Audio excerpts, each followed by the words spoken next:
आज यह कक्षा पुनः शास्त्री प्रथम वर्ष के लिए लगाई गई है। जो छात्र शास्त्री प्रथम वर्ष में व्याकरण विषय न लेकर साहित्य आदि विषय लेकर पढ़ रहे हैं, उनका अनिवार्य प्रथम पत्र संस्कृत व्याकरण है, जिसमें लघु सिद्धांत कौमुदी पाठ्यपुस्तक निर्धारित है, जिसका संधि प्रकरण, समास प्रकरण तथा कारक प्रकरण विशेष रूप से पढ़ना है।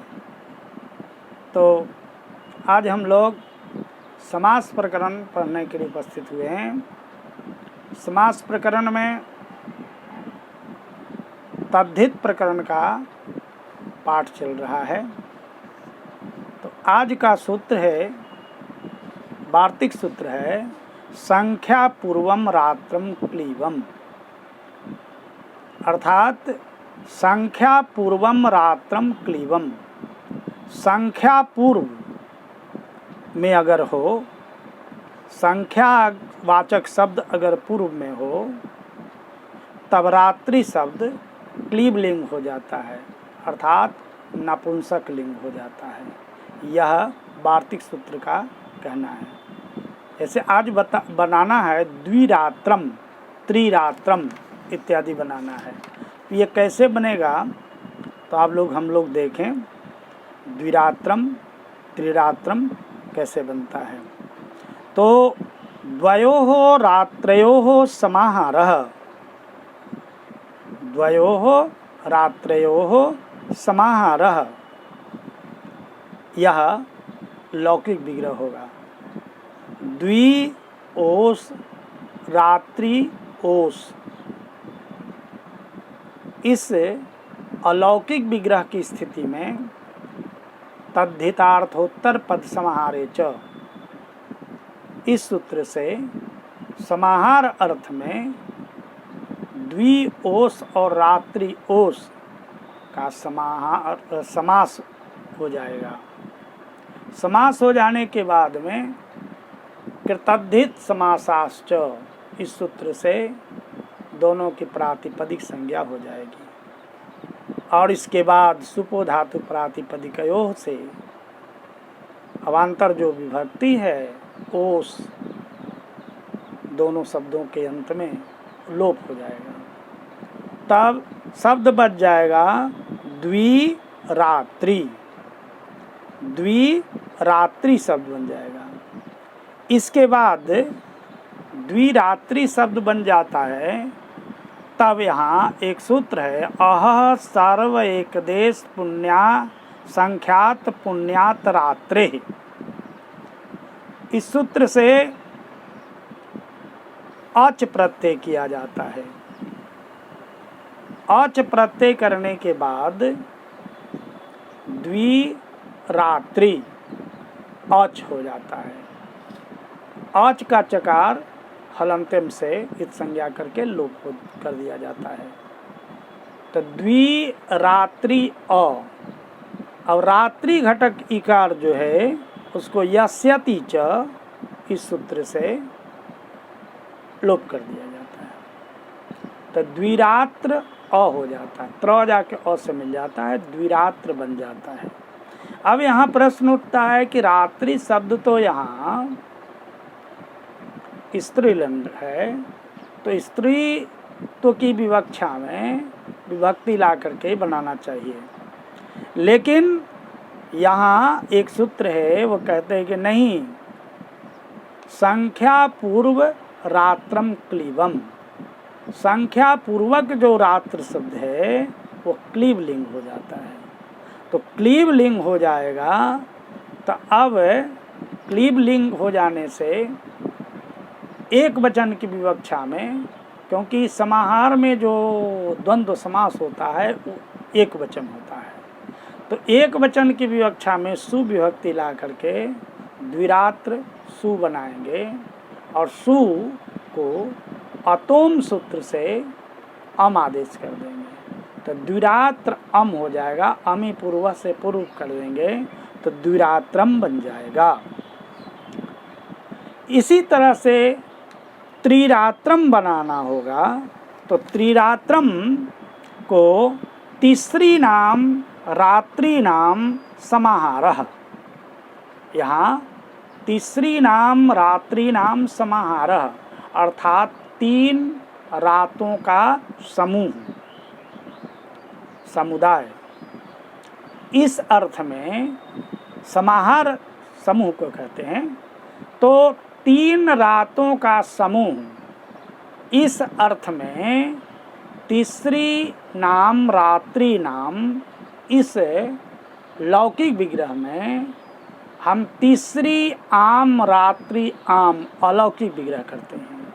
इसके बाद पुनः यहाँ तद्धितार्थोत्तर पद समाहारे च, इस सूत्र से समास कर देते हैं।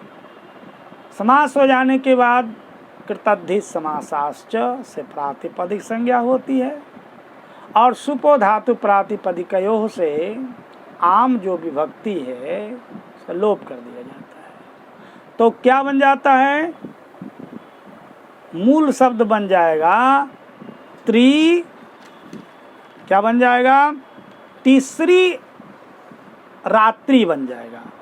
तीसरी चूंकि स्त्रीलिंग है तो तीसरी रात्रि बन जाएगा।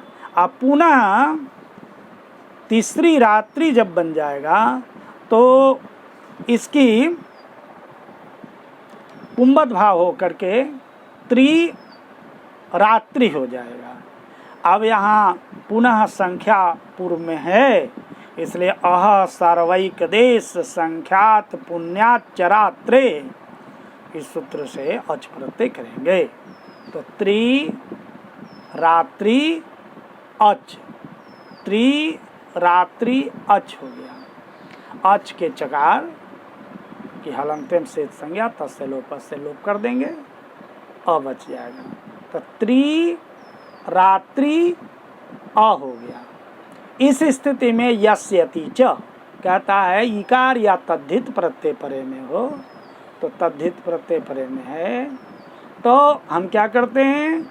इकार या तद्धित प्रत्यय परे में हो तो अकार और इकार का लोप करते हैं। तो यहाँ इकार है, रात्रि घटक इकार, उसका लोप कर देते हैं तो त्रिरात्र बन जाता है। इसके बाद त्र हलंत है और अ से मिल जाता है तो त्रिरात्र बन जाता है। इसके बाद नपुंसक की विवक्षा में, क्योंकि कहा है सूत्र संख्या पूर्वम रात्रम क्लीवम, इस वार्तिक सूत्र के निर्देश के अनुसार हम लोग नपुंसक एक वचन के विवक्षा में सुविभक्ति लाते हैं। तो त्रिरात्र सु हो जाता है और सु को अतोम सूत्र है। यह कहता है नपुंसक से परे सु और अम के स्थान में अम आदेश होता है, तो अम आदेश हो गया तो त्रिरात्र अम हो गया। अब इसके बाद अमी पूर्व से पुनः पूर्व कर देंगे तो त्रिरात्रम बन जाएगा। तो द्विरात्रम त्रिरात्रम ऐसा शब्द बनता है। उसी तरह से एक और आगे सूत्र है राजा सखिभ्यष्टच, अर्थात जिस समास के अंत में राजन शब्द हो, अहन शब्द हो और सखी शब्द हो, ऐसे शब्दों से भी टच प्रत्यय किया जाता है। जैसे परम राजः, परम राजः बनाना होगा तब हम परमश्चासौ राजा च, अर्थात परम जो राजा अर्थात श्रेष्ठ राजा, इस अर्थ में परमश्चासौ राजा च, इस अर्थ में हम लोग इस समास करते हैं। परम परम सु और राजन सु, इस अलौकिक विग्रह की स्थिति में हम लोग समास करते हैं। और समास यहाँ कौन समास होता है? कर्मधारय समास होता है, हैं? तो कर्मधारय समास करते हैं, उसके बाद विभक्ति का लोप कर देते हैं। समास संज्ञा कर देने के बाद प्रातिपदिक संज्ञा सुपोधातु प्रातिपदिकों से विभक्ति का लोप हो जाता है तो परम राजन बन जाता है। अब परम राजन बन जाने के बाद में राजा सखी व्यष्टच, राजन शब्द अंत में है, अहन शब्द रहता या सखी शब्द रहता तब भी टच होता, तो टच प्रत्यय हो गया। तो परम राजन टच, टच के टकार और चकार दोनों लोप हो जाता है, अ बच जाता है। तो क्या होता है, परम राजन अ। अब राजन घटक जो टी है उसको टेह सूत्र से लोप कर देते हैं, और टेह सूत्र से लोप कर देते हैं, या नस तद्धित है, तद्धित प्रत्यय परे में हो तो हैं क्या करते हैं, टी का लोप करते हैं। तो टी का लोप हो जाएगा तो राजन में अन टी है तो जो हलंत बच जाएगा, तो परम राज अ, जो जाके ऐसे मिल जाएगा परम राज बन जाएगा। इसके बाद में सुविभक्ति ला करके हम लोग बनाएंगे परम राजः। यह परम राजः पुल्लिंग के विवक्षा में इसको हम लोग बनाएंगे। तो इस तरह से हम लोग समासांत जो प्रत्यय है उस पर विचार कर रहे हैं। पुनः अगली कक्षा में मिलेंगे। ओम।